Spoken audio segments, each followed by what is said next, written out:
Ich hatte eine unglaubliche Angst davor. Das ist das erste Auto, was ich mir selber gekauft habe. Das Wichtigste ist einfach wirklich hier aufs Herz zu hören. Man trifft einfach immer auch die richtigen Menschen, wenn man einfach loslegt. Ich habe Cornelia getroffen. Cornelia lebt und arbeitet in einer fahrenden Hexenstube, wie sie sagt. Dementsprechend ist Cornelia also eine Hexe. Allerdings eine ausgesprochen gute. Alles Weitere erzählt sie dir heute im Film. Wir wünschen viel Spaß damit. Das bin ich quasi als Bus einfach. Das ist wirklich so schön.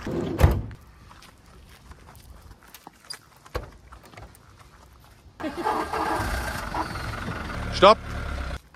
Ich habe hier auch keinen Strom drin. Ich lade mein Telefon auf, wenn ich Auto fahre. Dann packe ich den Gaskocher von da unten hier hoch. Ach, das ist die Küche? Das ist meine Küche. Und ansonsten sind wir auch gerne an Ecken, wo es halt irgendwie draußen eine Feuerstelle gibt. Meine Vorhänge reingemacht, Pflanzen rein, Bett rein und noch ein paar Regale hier reingemacht und das war's. Ich habe immer gedacht, man bräuchte so eine super tolle eingebaute Küche im Van. Nee, das geht auch so. Ich habe hier wirklich nur eingerichtet. Wirklich wie in der Wohnung, einfach nur gestrichen. So ganz simpel einfach. Und das ist vollkommen ausreichend. Mein Sein in diesem Bus so materialisiert. Also ich lebe, wohne, arbeite mit diesem Bus. Und das ist halt total schön, weil ich habe hier meine Stoffe bei, ich habe hier meine ganzen Zauberutensilien bei und kann einfach immer wunderschöne Dinge nach außen bringen. Für die Menschheit und für die Frauen vor allem. Ich nähe ganz viele Kleider für Frauen. Das ist einfach meine Art und Weise, so als Hexe und Schamanin zu wirken. Und einfach so die Kräfte, die um uns alle rumwirken, die da sind, die wir nicht sehen, die wir nicht greifen können, um die sichtbar zu machen. Das mache ich mit diesem Bus. Und ich kann einfach überall sein und überall arbeiten und wirken und das immer nach außen tragen. Das ist total schön. Ich habe lange auch überlegt, ob ich mir ein Ladengeschäft nehme. Und da wäre ich ja wirklich nur in meiner Kleinstadt gewesen und da hätten mich so wenig Menschen gesehen und das wäre so schade. Und so ist es viel schöner, weil ich einfach eine viel größere Reichweite habe. Und weil das einfach mein Weg ist, so nach außen zu gehen, weil ich nicht der Typ bin, der so einen YouTube-Kanal hat, so wie du. Das liegt mir gar nicht. So, ich bin einfach gerne in dieser realen Welt und zeige mich einfach dann damit. Und das ist halt total schön. Und wo fährst du hin? Fährst du auf Festivals? Festivals, genau. Das ist halt auch so mein mobiler Marktstand. Ich habe dann einfach so ein paar Stangen, die ich dann hier draußen aufstelle. Und dann kann ich meine Kleider anhängen und packe noch ein paar Felle hin und habe dann hier draußen meine Runen und Tarotkarten und noch so ein paar schöne Pflanzen, die stelle ich halt dann raus. Und dann ist das einfach so eine schöne Verschmelzung, so von innen, von meiner Hexenstube innen nach draußen. Und dann können die Frauen auch hier reinhüpfen und können Sachen anprobieren. Oder ich mache auch mal die Tür zu und wir können in Ruhe dann eine Legung machen für die Karten oder die Runen. Und das ist einfach so schön, weil mit diesem kleinen Raum so viel möglich ist. Und das ist halt total cool und das ist einfach eine viel schönere Arbeitsweise für mich, die mir viel mehr entspricht, als wenn ich immer nur in meinem Ladengeschäft stehen würde jeden Tag. Nee, das ist nicht meins. Das würde mir nicht gut tun und auch meine Arbeitsweise nicht. Und so ist es einfach viel schöner, weil ich wirklich alles verbinden kann. Ich kann ja an einem Ort sein, wenn ich das möchte und ich kann eben auch raus, wenn ich das möchte. Und dann so zu gucken, wie was einfach zu einem passt. Hier ist mein kleiner Hexenkräutergarten mit drin, meine Pflanzen, die eigentlich auch überall hier im Bus sind. Hier in der Schublade habe ich einfach ein bisschen Krimskram, so Kerzen und Räucherstäbchen, was Hexe eben alles so braucht. Und hier unten ist die Küche drin. Das ist ganz spartanisch, ganz übersichtlich. Mein kleiner Gaskocher, den kann ich nach oben packen, wenn ich kochen möchte. Und ansonsten sind wir eben auch viel draußen, kochen an Feuerstellen. Das geht auch wunderbar. Und ein paar Utensilien sind eben dabei, die wir einfach brauchen. Also ich reise mit meinem Kind und jeder hat halt einen Löffel und eine Gabel und ein Messer und eine Tasse und einen Teller und das reicht vollkommen aus. Und hier unten sind dann einfach noch ein paar Lebensmittel drin, ein paar Nüsse und Quinoa, was wir halt so gerne essen. Genau. Und ansonsten ist einfach nur hier unterm Bett, ist so quasi unser Kleiderschrank, eine Kiste für mein Kind, zwei Kisten für mich und hier ist noch eine Spielekiste für meinen Sohn unten drunter. Und ansonsten ist unterm Bett einfach noch so das, was ich halt für meine Schneiderei brauche. Also eine Schneiderpuppe ist da unten drunter noch ein paar Stoffe und die ganzen Stangen, die ich dann halt brauche, wenn ich meinen Stand mache. Und ich bin immer wieder erstaunt, wie viel in so einen kleinen Bus passt. Das ist echt Wahnsinn. Das ist total irre, was für unglaublich viel Stauraum sich in diesen ganzen Ecken hier so ergibt. Das ist einfach so Bücher- und Pflanzenregal. Nochmal, wo einfach dann so alle Sachen sind, die wir halt so benutzen. Und die ganzen Basteleien von meinem Kleinen. Der durfte quasi sich hier auf der Seite auch austoben mit dem Malen. Da oben ist einfach nochmal so ein kleines Bett. Wenn er möchte, kann er auch da schlafen. Oder wir nutzen das als Ablagefläche. Und ansonsten schlafen wir beide unten auf der großen Fläche. Das ist alles, was ich brauche und liebe in meinem Leben. Und das ist total schön. Was ich am allermeisten liebe an diesem Bus ist, dass der in 5 Minuten aufgeräumt und sauber ist. Und das ist so cool. Das ist so schön. Das merke ich gerade, das geht mir manchmal in der Wohnung auf den Keks, dass ich diese 50 Quadratmeter Bodenfläche einfach ständig fege, weil die ständig krümelig sind. Warum auch immer. Und hier im Bus ist das so cool, dass du einfach zack, zack alles rausfegst, ausschüttelst.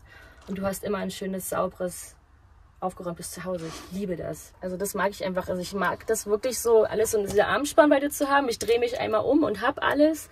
Und das ist einfach so entspannt. Ich finde es wahnsinnig entspannt. Und was ich wirklich schön finde, ist, dass gerade wenn ich mit meinem Sohn reise, oder also unterwegs, reisen ist immer so ein komisches Wort, das passt eigentlich für uns gar nicht. Wir sind einfach gerne hier. Wir sind ja vor allem einfach auch in unserer Region ganz viel unterwegs. Und ich liebe es, dass wir einfach immer auf einem Haufen sind, dass wir einfach im Alltagskram zusammen machen können und spielen und das einfach fließt und dann nicht so ein riesen Raum wie in der Wohnung dazwischen ist. Wenn ich in der Küche koche und er ist irgendwo in seinem Zimmer und dann Mama, mach mal dies, mach mal das, guck mal hier kann ich kochen und machen. Ich kann mit einer Hand rühren und mit der anderen Hand irgendein Spielzeug zurechtrücken oder halten, was er gerade möchte. Und das finde ich eigentlich am allerschönsten, dass dieser kleine Raum so eine unglaubliche Flexibilität bietet und so eine Entspanntheit bringt. Das ist halt total schön. Weil einfach alles so schön eng zusammenrückt und für mich dadurch leichter wird. Und also mir entspricht es einfach total. Wenn jemand das gerne mag, so viel Platz zu haben und rumzurennen, ist das für den wahnsinnig super. Für mich ist es einfach super, diese kleine Fläche hier zu haben. Und das genieße ich halt total. Man muss ja eins haben, ne? Dieses typische, was wir hier oft in Deutschland auch haben. Wir müssen uns für eins entscheiden. So für einen Lebensweg, für eine Lebensweise, für eine Arbeit. Und das bleibt dann so. Und das habe ich gemerkt, dass mir das halt überhaupt nicht entspricht. Ich genieße es total, beides mittlerweile zu haben. Ich habe gemerkt, dass ich total jahreszeitenabhängig bin. Das war mir vorher auch gar nicht bewusst. Ich liebe das im Sommer mit diesen Dingen unterwegs zu sein und draußen zu sein und eben wirklich dieses Fließende zu haben zwischen diesem kleinen Innenraum und dann sofort raus morgens. Und ich liebe das jetzt eben gleichzeitig auch im im Winter, dann halt drin zu sein und einfach diese Möglichkeit zu haben, mich da einzukuscheln ins Warme und eben, wenn ich mal klitschnass dann bin, dieses Zeug einfach in der Wohnung zu trocknen. Das ist hier im Bus halt schwierig. Ne, du hast diese klitschnassen Klamotten und wenn es dann so ein paar Tage regnet, dann ist einfach alles klamm und kalt und eklig und das nervt total. Und da ist es ein totaler Luxus und voll schön, wenn du diese Wohnung hast und da deine nassen Sachen ausbreiten kannst und weißt, die sind in 2 Tagen trocken und alles ist super. Und das heißt, du hast keine Standheizung? Nee, also hier ist eine verbaut tatsächlich. Die wurde nie benutzt, auch vom Vorbesitzer nicht. Und vielleicht mache ich die noch mal flott oder eben auch nicht. Eventuell habe ich noch mal Lust, den auch wirklich winterfest zu machen. Da gucke ich einfach, wie sich das bei mir entwickelt, ob ich da Lust drauf habe oder halt nicht. Alles andere darf sich jetzt einfach zeigen und entwickeln, wie das für uns richtig ist. Und das ändert sich sicherlich ja auch die nächsten Jahre noch mal. Und das ist ja einfach schön, wenn man so schön flexibel bleibt. Die Maus, da bin ich noch am Aushandeln mit meinem Kind, ob ich die abmachen darf oder nicht. Das Wichtigste, was ich jetzt fast vergessen hätte, was für mich einfach der Ausdruck purer Lebensfreude ist die Schaukel für mein Kind. Und manchmal auch für mich, vor allem für mein Kind. Und das ist halt einfach das Allerschönste, weil wir einfach, egal wo wir sind, wirklich alles dabei haben. Also wie vorhin schon gesagt, es ist erstaunlich, was hier reinpasst. Also ich habe wirklich auch unglaublich viel Spielzeug für mein Kind dabei. Und egal wo wir sind, der kann hier schaukeln. Und das ist einfach total geil. Das ist einfach wirklich so eine pure Lebensfreude und so ein Luxus für mich, diese Schaukel dabei zu haben und zu sehen, wie mein Kind sich freut, wenn der auf diesem kleinen Murksding sitzt. Ja? Schaukeln ist toll. Du schaukelst da nicht drauf, sozusagen. Ich sitze drauf. Du sitzt drauf. Ich sitze mal drauf und schwinge so ein bisschen vor mich hin. Dass die dabei ist, das ist einfach der Hammer. Das ist total schön. Ah, das hast du angenietet. Genau, das hatte mir ein Kumpel gemacht. Ich hatte die vorher hier so eingesteckt in diese Löcher, aber das wackelte alles und hat ganz furchtbar laut geknackt immer. Der hat mir das hier rangenietet und rangeschweißt und dann die Karabiner ran. Also das ist super. Man trifft einfach immer auch die richtigen Menschen, wenn man einfach loslegt. Zack ran und zack wieder weg. Das ist ein Schwerkraftwasserfilter. Also deswegen brauche ich ja eben auch keinen Strom, keine Elektrizität weiter. Du füllst hier oben, wenn du das drauf kriegst, hier oben sind so Filterkerzen drin. In diesen Bottich, der fast 8 Liter, da packst du das Wasser rein. Da fülle ich mein Leitungswasser rein und dann tropft das einfach hier durch diese Filterkerzen und dann ist hier unten das gefilterte Wasser drin. Und das reicht immer für ein paar Tage und dann füllen wir wieder neu auf. Und man könnte den sogar für See- und Pfützenwasser nehmen, wenn man muss. Also die werden tatsächlich auch in Krisengebieten genutzt, wenn da die Trinkwasserversorgung zusammengebrochen ist, um dort die Menschen zu versorgen. So eine super leichte Variante, dass man einfach keine Technik braucht, und überall sein sauberes Wasser dabei hat. Das ist total cool. Mein Bus heißt Gullin Borsti. Das ist der goldene Eber, auf dem der Gott Freyr reitet und die Fruchtbarkeit über die Welten bringt. Passt da einfach. Ich habe mir gar keine Gedanken darüber gemacht. Irgendwie, das war einfach stimmig, weil das einfach für mich auch dieses Jahr, ich bringe ja auch was Schönes in die Welt und inspiriere Menschen damit und deswegen wollte das einfach dahin. Und noch sieht er halt nicht aus wie ein Gullin Borsti, noch sieht er nicht aus wie ein goldener Eber. Das mache ich hier halt auch noch nach und nach jetzt schön. Das ist das erste Auto, was ich mir selber gekauft habe. Und ganz alleine, auch ohne Hilfe und auch ohne dieses, du musst ja einen Mann dabei haben, der Ahnung hat. Das war immer so dieses, du kannst das nicht alleine, du kannst nicht alleine ein Auto kaufen. Und deswegen, was ich meinte, ich habe eine Woche nicht geschlafen in diesem Prozess. Und ich wollte den schon abholen, dann habe ich den Verkäufer nochmal angerufen und gesagt, mir geht so schlecht, es geht nicht. Ich musste nochmal verschieben. Und er war so lieb und den wollte auch keiner haben. Also den wollte nur ich haben. Kannst du davon leben, von deiner Hexenarbeit? Ja, ich baue mir das gerade auf. Also ich mache das ja wirklich, der Bus ist neu und auch dieses Arbeiten für mich ist total neu. Ich bin total überrascht und freue mich, wie das läuft. Also ich habe noch ein paar Ersparnisse und dann eben schon meine Einkünfte und ich bin total zufrieden und glücklich damit und freue mich total, dass das auch so schön angenommen wird, dass einfach das, was ich für mich spüre im Inneren, was für mich richtig ist, dass mein Außen das auch so wahrnimmt mittlerweile. Jetzt, wo ich mich das halt traue und mir das selber erlaube, das zu machen. Das war jahrelang nicht so. Ich habe jahrelang auf diese Stimme im Außen gehört, die gesagt haben, das klappt doch nicht und das kannst du doch nicht machen. Und ich habe das geglaubt und ich wurde dann immer kleiner und habe einfach gemerkt, mir ging es aber immer schlechter, weil ich einfach Sachen gemacht habe, die mir gar nicht entsprachen, die für mich nicht richtig waren, die anderen entsprachen, die für andere richtig waren, aber eben nicht für mich. Und jetzt, wo ich das mache, geht es mir so gut und das drückt sich dann dadurch eben auch aus, dass ich eben davon wirklich auch mittlerweile leben kann ganz gut und das wird immer mehr und das ist total schön. Und das zeigt mir einfach, dass das wirklich der richtige Weg ist, den zu gehen. Und das ist halt total toll. Und habe halt wirklich immer geträumt und habe mich einfach nicht getraut. Und ich merke jetzt, wo ich das mache, ich habe ständig Menschen an und in meinem Bus. Ständig gucken Menschen und fragen, was ich hier mache mit dem Bus überhaupt und auch, was ich eben beruflich jetzt mache. Und alle sind inspiriert. Und ich finde das total schön, dass sich das jetzt so umgedreht hat. Dass ich jahrelang halt von anderen Menschen inspiriert wurde. Und jetzt, wo ich einfach endlich das mache, was meins ist, kann ich andere Menschen inspirieren. Und einfach auch glücklich machen. Also ich merke, dass dieser Bus macht einfach Freude. So die Menschen laufen hier vorbei und sehen ihn und gucken rein und freuen sich einfach. Und das ist total schön und das macht mir total Spaß und macht mich echt glücklich. Ja, das Wichtigste ist einfach wirklich hier aufs Herz zu hören. Das braucht eine Weile, bis wir überhaupt diese Stimme wieder hören, bis wir die spüren, weil wir so wie wir jetzt leben hier in diesem Land, wie die meisten von uns groß geworden sind, wir haben diese ganzen Stimmen aus dem Außen. So jeder sagt uns, mach dies, mach das. Es gibt so einen bestimmten Weg, den so die Gesellschaft einem so vorlebt und so haben wir das alle zu machen. Und das ist ganz krass in uns drin, weil wir das ja schon von klein auf einfach hören und anerzogen bekommen. Oder gewisse Sachen, die uns entsprechen, kriegen wir von klein auf schon ausgeredet. Nicht mal mit böser Absicht, sondern unsere Eltern, unser Umfeld denkt ja, das ist gut, was sie machen. Und das ist ganz oft aber was uns einfach nicht entspricht. Und das einfach zu entblättern, diese Schichten wieder und zu hören, okay, was ist meine Stimme, die wirklich von hier kommt, vom Herzen kommt. Und da ergibt sich dann so viel. Das ist so schön und das ist ein langer Weg. Das geht nicht schnips über Nacht. Ich habe 7 Jahre lang Vanlife-Videos geguckt. Also es war echt ein krasser Weg. Also es geht nicht von heute auf morgen. Da sind so krasse Ängste nochmal hochgekommen, mit denen ich gar nicht gerechnet habe.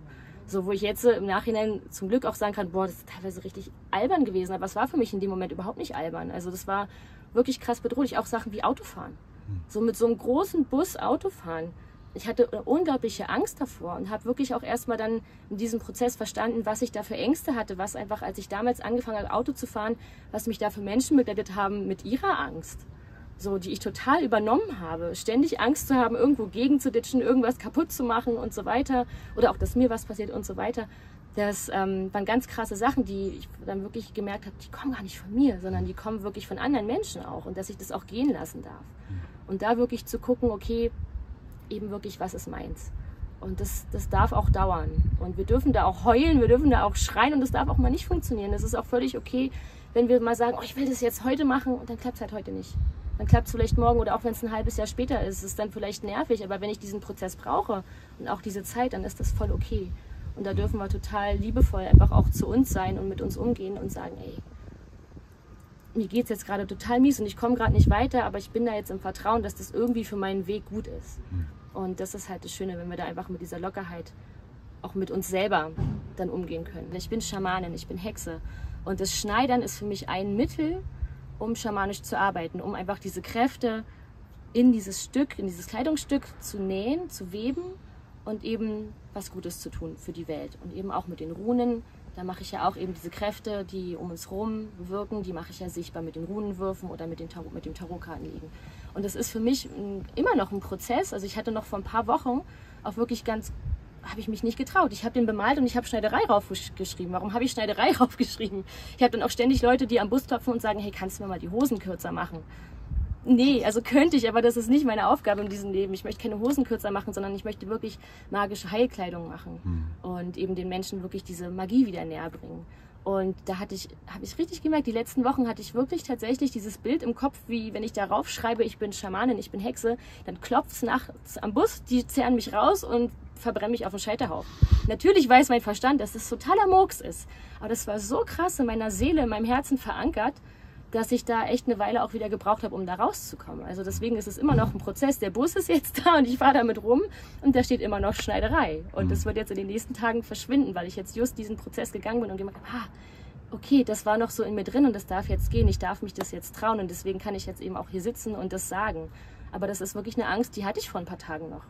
Und da bin ich wirklich eben in die Meditation gegangen, in die Visionsreise und habe mich damit beschäftigt, so, warum hat meine Seele davor so eine Angst? Ja, wahrscheinlich, weil ihr das schon ein paar Mal passiert ist, aber das wird in diesem Leben nicht nochmal passieren. Und das sind immer wieder Prozesse und die tauchen immer wieder auf. Und da wird bestimmt auch bald wieder irgendwas Neues passieren und auftauchen, von dem ich das gar nicht gemerkt habe, wo irgendeine Blockade ist. Und dann darf ich mich da wieder mit beschäftigen. Und das geht immer so Stück für Stück und da gibt es immer wieder was Neues, was kommt. Und das Schöne ist, dass das immer einfacher wird. Also je mehr wir wirklich diese Schichten, die auf uns draufgelegt wurden, in Blättern, desto einfacher wird ja der Weg, desto schneller können wir auch transformieren und dann eben diese Ängste loslassen. Ich merke, ich bin glücklich, wenn ich einfach das mache, was eben aus meinem Herzen kommt. Und wenn ich es schaffe, diese ganzen Stimmen aus dem Außen einfach mal nicht unbedingt auszuschalten, aber einfach mal zur Seite zu lassen und sagen, ist okay, ihr seid da, Dankeschön, ihr bringt mich ja auch weiter und ich schalte euch jetzt einfach mal so ein bisschen auf stumm und darüber und ich konzentriere mich jetzt auf mich und auf mein Innerstes und das macht mich glücklich, wenn ich wirklich einfach mein eigenes Sein lebe. Ob das jetzt nun eben mit großen Dingen ist oder mit kleinen und einfach das auch meinem Kind weiterzugeben. Das ist halt auch so schön. Das ist so eine schöne, glückliche Leichtigkeit, dann wenn ich einfach sehe, okay, dieses Paket, was der mitbekommt, ist ein bisschen kleiner als meins. Das ist einfach total schön. Und ja, einfach ja, große und kleine Dinge, solange sie uns entsprechen, machen sie uns, glaube ich, alle glücklich. Das ist immer das Wichtigste. Was ist meins, was entspricht mir und dann kommt das Glück, glaube ich, von ganz alleine. Dieses Glücksgefühl, das ist dann einfach da, wenn wir unseres machen. Ich arbeite einfach auch super gerne direkt mit den Menschen zusammen und es klappt ja auch einfach nur über die Telefonnummer oder über die E-Mail-Adresse. Die steht jetzt hier nicht drauf, die können wir noch mal verlinken oder so, oder halt über den Instagram-Kanal, den ich jetzt gerade so erschaffe und da selber auch noch mal reinspüre, ob das überhaupt mein Ding ist, so einen eigenen Kanal zu haben, selbst auf Instagram. Wenn jemand mit mir schamanisch arbeiten möchte, kann er mich auch einfach anrufen oder mir eine E-Mail schreiben. Und vielleicht habe ich irgendwann eine Webseite, aber ich bin auch sehr sicher, dass es, wenn ich mich gegen die Webseite entscheide, auch wunderbar funktionieren wird. Die Kleidung ist ein Teil von meinem schamanischen Arbeiten und nicht das einzige. Und deswegen kommt dabei drauf, dass ich Schamanin bin, dass ich eben diese Zauberkleider, Heilkleidung herstelle und eben auch Tarotkarten und Runen lege, um die Menschen einfach in ihre Schöpferkraft zu bringen und auf ihren Weg. Sehr schön, dann wünsche ich dir alles Gute und viel Erfolg. Ich danke dir.